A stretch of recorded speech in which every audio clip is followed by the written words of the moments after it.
At Area 51, I believe I saw some military personnel, but you know, no one I can identify or rank or, you know. Is this research confined to the U.S. government, or did you see any international involvement? At one time, the Russians were involved, and supposedly there was some breakthrough made by our team, however this project was split up. And right after that happened, the Russians were no longer permitted on the facility at all. And you know, that's all I know about it. What was discovered, why they were kicked out, when they started working with us is all unknown to me. You were hired to replace a scientist killed in the project. What exactly happened there? Allegedly, obviously, I didn't see this and I don't know it to be fact, but this is what I was told, that I was hired to replace one of a couple people that were killed while working on one of the reactors from one of the crafts. Apparently, they, for whatever reason, cut open an operating reactor, and the device exploded, killing both of them.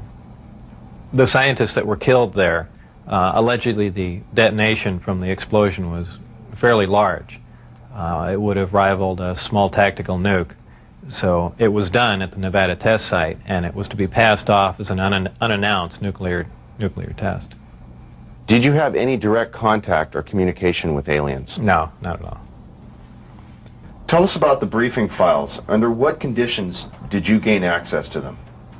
I was put into the briefing room with 121 or 22 briefings, and really was just told to sit and read through them. I think they were there just to mainly educate me on what was going on. They weren't a complete in-depth explanation on everything else, but just essentially a brief synopsis on some of the other projects that were going on there. Supposedly, the information, now this isn't something that I determined, it's something I was told, that the crafts originated from a planet that orbited the Zeta Reticuli star system. Zeta Reticuli 1 and Zeta Reticuli 2 are two stars of a binary star system. The craft allegedly came from there. One or two autopsy photographs I saw dealt with just a small photograph, a bust shot essentially, just head, shoulders, and chest of an alien where the chest was cut open in a T fashion and one single organ was removed. The organ itself in the other picture was cut and vivisectioned essentially. Showing the different chambers in there. This was totally unrelated to anything I was doing, but from that photograph it looked like, you know, what you see in UFO lore as the typical gray. So how tall it was from what I could see, I couldn't tell because I only saw a portion of the photograph, but if everything else you see is correct, you know, I would imagine it was 3.5 or 4 feet tall. But there again, you know, all I had to see was a photograph, and you know, I didn't have much to go on. You mentioned these beings have historically interacted with man. How? What was involved there?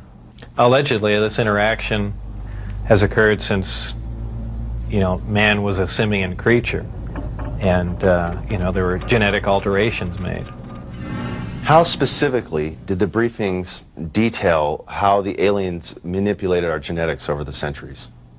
It mentioned 65 or 63 corrections or additions to the genetic makeup that finally resulted in, you know, a human creature. In an earlier interview, you had mentioned you saw what you thought may be an alien. Was it an alien? What did you see? What I had said and all that occurred was I was walking by a door that had a small 9x9 window in it, little wires running through it, and glanced in there, and there were two either technicians, scientists, or whoever they were, looking down at something. And what that something was caught my eye, and I never really did see what it was. A lot of people have asserted, well, there was an alien, there are aliens working around there, and so on and so forth. I mean, I don't think that was the case. But who knows? I was, you know, you're seeing all these fantastic things, and your mind gets going, and you catch something out of the corner of your eye. Who knows what your mind's going to come up with? So I certainly wouldn't stand on that as fact by any means. What was the incident in 1979 that brought the alien exchange program of information to a halt? Again, this was a story that was relayed to me, and allegedly what happened in '79, there was some sort of information exchange going on where there were actual live aliens at the facility, and at one particular point there was an area where some security personnel went to enter, and apparently because of not the sidearms but the bullets in the sidearms, from what I understand, if they would have entered the area, the bullets would have detonated.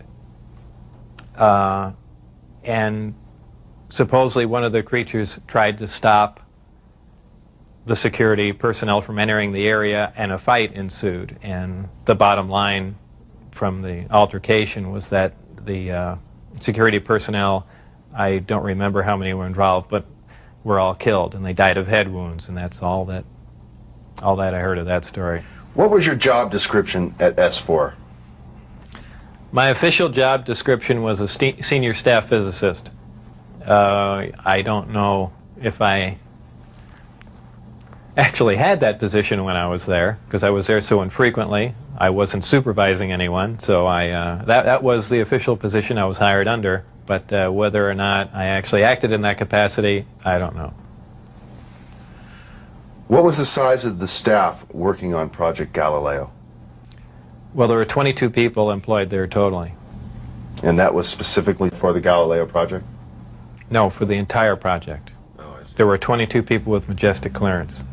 I had Majestic clearance. Majestic clearance was designated as clearance 38 levels above Q clearance, and Q clearance is the civilian top secret clearance. When did you see your first disc? The first disc I saw, I believe it was the second, or I think it was the third time I was up there. Normally the bus pulled around to the opposite end of the facility, which was the main entrance, and that's where we went in. On this particular occasion, it pulled up to one of the hangar doors, which were normally closed, and the last one was open. We came out, and I saw the disc in the hangar.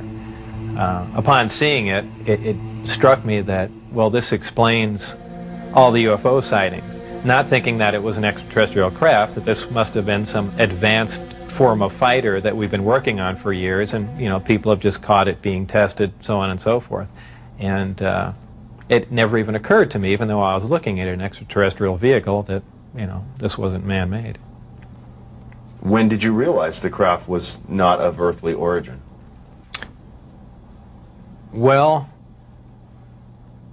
it probably really hit me when I got inside the craft and looked around and began to understand how the craft was operated, and finally grasped the whole project as a whole, as what we were doing, the fact that we weren't building this thing, we were trying to find out how it was made. We were back engineering it. What is back engineering? Well, back engineering is taking a finished product and finding out how the device or product was